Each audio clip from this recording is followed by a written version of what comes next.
वंदे पुरुषोत्तमम। परम प्रकृति श्री श्री बर्मा के बारे में गुरु किंकर पांडेदा लिखते हैं कि परम पुरुष जब पृथ्वी पर अवतीर्ण होते हैं उस समय उनके साथ लीला संगिनी के रूप में परम प्रकृति भी आती हैं। श्री श्री ठाकुर परम पुरुष, श्री श्री बर्मा परम प्रकृति। परम पुरुष को साधारण जीव ठीक से पहचान नहीं पाते। स्वयं परम पुरुष परिचय देने से पहचाने जाते हैं, फिर प्रकृति उन्हें ठीक तरीके से जान पाते हैं। श्री श्री ठाकुर श्री श्री बर्मा के विषय में जो कहे हैं, तुम्हारे ठाकुर स्त्री रूप में जन्म ग्रहण करने से जो होते वही तुम्हारी बर्मा हैं। श्री श्री बर्मा के पिता का नाम है राम गोपाल भट्टाचार्य एवं माँ का नाम है त्रिनयनी देवी। निवास स्थान है पावना जिले का धोपादह ग्राम।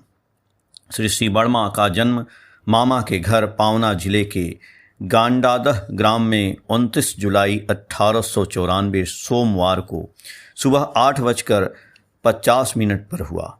बचपन में उन्हें फटकी कहकर पुकारा जाता। देखने में अतीव सुंदरी एवं गोरी थीं। बाल्यकाल से ही ठाकुर देवता के प्रति उनकी सहज भक्ति थी। गुरुजनों को श्रद्धा सम्मान देती। 12 वर्ष की उम्र में 13 अगस्त 1906 सोमवार के दिन पावना जिला के हिमायतपुर ग्राम के शिवचंद्र चक्रवर्ती के पुत्र अनुकूल चंद्र के साथ खोड़सीवाला का विवाह। प्रथम संतान अमरेंद्र नाथ, द्वितीय विवेक रंजन, शेष 2 पुत्री साधना एवं सांत्वना। श्री श्री बर्मा प्रातः काल में शैया त्याग कर स्नानादि समाप्त कर पूरे दिन श्री श्री ठाकुर को किस किस चीज़ की जरूरत पड़ेगी उसे सजा कर रखती। पान के डिब्बे में पूरे दिन के प्रयोजनानुसार पान सजा कर रखती। किन किन चीज़ों की जरूरत श्री श्री ठाकुर को पड़ सकती है उनकी संभाव्य चीज़ों को सुंदर तरीके से सजा कर रखती। बाहर से गुरु भाई लोग श्री श्री ठाकुर के लिए जो कुछ लाते, श्री श्री ठाकुर उन चीज़ों को बड़माँ के पास भेज देते। कहते, जाओ बड़माँ को दे आओ। कितने निःसंतान माताएं श्री श्री ठाकुर के निकट कातरभाव से संतान की प्राप्ति हेतु प्रार्थना करते। श्री श्री ठाकुर उन सबों को बड़माँ के पास भेज देते। श्री श्री बर्मा के आशीर्वाद से इस तरह बहुत निःसंतान जननी पुत्र लाभ की हैं। मैं एक बार एक असुस्थ मनोरोगी माँ को श्री श्री ठाकुर के निकट ले गया था।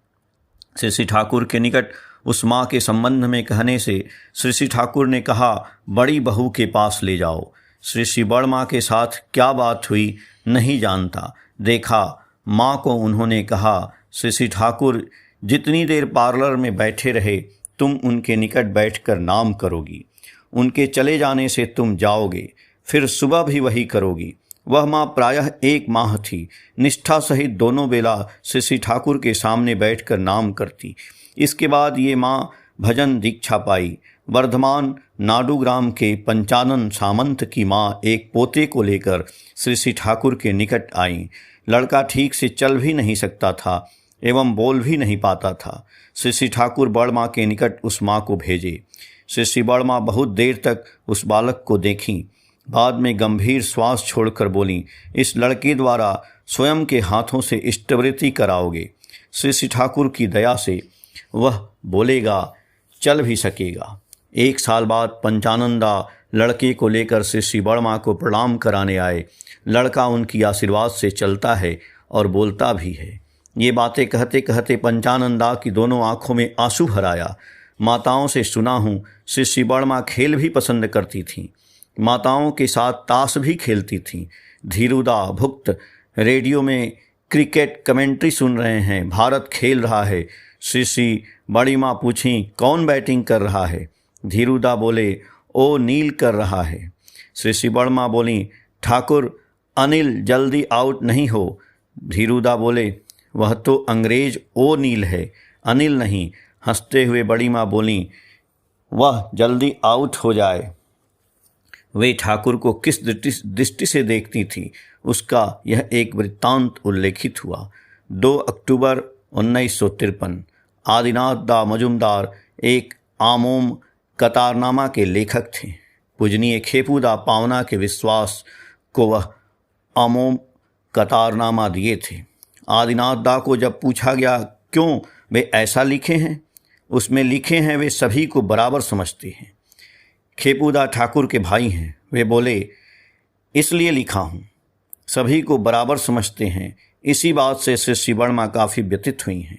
वे आदिनाथ दा को तिरस्कार करके बोलती रहीं, ठाकुर और ठाकुर को अन्याय सभी बराबर हैं। इस बात से मुझे बहुत दुख पहुंचा है। ठाकुर के साथ तुलना किसका? ठाकुर की पत्नी, लड़का, भाई या बहन, जो कोई भी क्यों न हो, ठाकुर का कोई होने से ही ठाकुर के बराबर हो जाएगा। ठाकुर का कोई अपना वैशिष्ट नहीं है, तब उनके पास आए ही क्यों? मैं तो पिछले 50 वर्षों से उनके साथ हूँ। 12 वर्ष की उम्र में यहाँ आई थी, आज मेरी उम्र 60 वर्ष है। इन 50 वर्ष में उनके साथ रहकर भी तो उनकी कानी सबसे छोटी अंगुली के बराबर भी नहीं हो सकी हूँ। उनके गुण का एक अंश भी मैं नहीं बन पाई। उनके साथ किसी की तुलना करते देख मुझे बड़ा दुख होता है। तुम विषय संपत्ति का हिसाब किताब जो भी किए हो, उसके कारण मैं कुछ नहीं कह रही हूँ, लेकिन तुम्हें ऐसा कौन सा दिव्य ज्ञान प्राप्त हो गया है? क्या ऐसा परमहंस हो गए हो जिससे तुम सभी को ठाकुर के बराबर देखते हो? यह सुनकर मैं अवाक हो गया। बड़े उत्सव के समय जब अनेक गुरु भाई पेड़ के नीचे, पंडाल के बाहर यत्र तत्र परम निश्चिंत होकर सोए हुए रहते, लड़कियों महिलाओं का किसी तरह असम्मान नहीं हो, इसके लिए श्री वर्मा कुछ लोगों को भेजकर पहरा का इंतजाम करवाती थीं। आर्य नारियों की जो असली रूप होती है, वह सभी गुण उनमें मौजूद था। हर समय वे सिर पर घूंघट लिए रहती थीं, चौड़े लाल पाड़ वाली साड़ी, हाथ में शंख चूड़ी, मांग में सिंदूर, कपाल पर बिंदी, पैरों में आलता रंगी रहती थीं। ऐसे वेश में उनको देखने पर नजर हटता नहीं था। श्री ठाकुर को देखे हैं वे किस तरह श्री वर्मा का सम्मान करते थे। कहते वे सभी लोगों की माँ हैं, विश्व की जननी हैं। गर्मी के दिनों में श्री ठाकुर को बाहर सोने की इच्छा है। वे कह सकते हैं आज से मेरे सोने की व्यवस्था बाहर ही करनी है। वैसा नहीं करके वे कहते थे, बड़ खोखा, तुम अपनी माँ से पूछ कर आओ कि क्या आज मैं बाहर सो सकता हूँ। श्री वर्मा से पूछने पर बोली, अभी भी रात्रि के उत्तरार्ध में थोड़ी थोड़ी ठंड रहती है, 2 दिनों बाद सोया जा सकता है।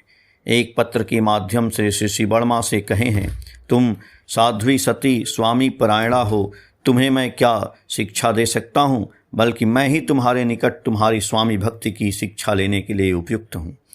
तुम ही मुझे जितना दूर संभव हो वहन कर ले चलो। जो पत्नी स्वामी को साक्षात देवता समझकर, स्वामी सेवा समझकर स्वामी के सुख में सुखिनी, स्वामी के दुख में दुखिनी होती है, जो रमणी स्वामी को छोड़कर और कुछ भी नहीं जानती है, ऐसी देवी के निकट मुझे बहुत कुछ सीखना है। 7 जुलाई 2014 से पेज नंबर 39-40। जय गुरु।